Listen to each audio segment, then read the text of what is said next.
cette première vraie délibération sur les transports, permettez-moi de vous dire que la perspective de la liaison ligne 2, ligne 1, nous prenons.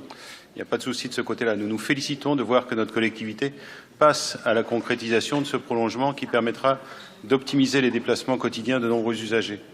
Elle sera la première étape d'une ligne de rocade interquartier sans passer par le centre-ville, une des mesures phares, faut-il le dire, de notre programme des dernières élections municipales. Concernant le franchissement du périphérique et l'accès au pôle d'échange par les cyclistes, nous redisons que c'est un élément primordial et important pour le développement de ce mode de déplacement dans le secteur. Le périphérique est en effet une infrastructure extrêmement difficile à franchir à vélo, les Herblinois le savent, compliquant fortement les déplacements avec les communes périphériques de l'agglomération. Enfin, nous nous permettons de réintervenir sur l'emplacement à choisir pour le centre technique d'exploitation de la Babinière, l'implantation étant prévue à proximité immédiate d'une zone naturelle importante qui ne saurait accueillir une infrastructure risquant d'entraîner des désordres écologiques portant atteinte au réseau hydraulique et à la biodiversité.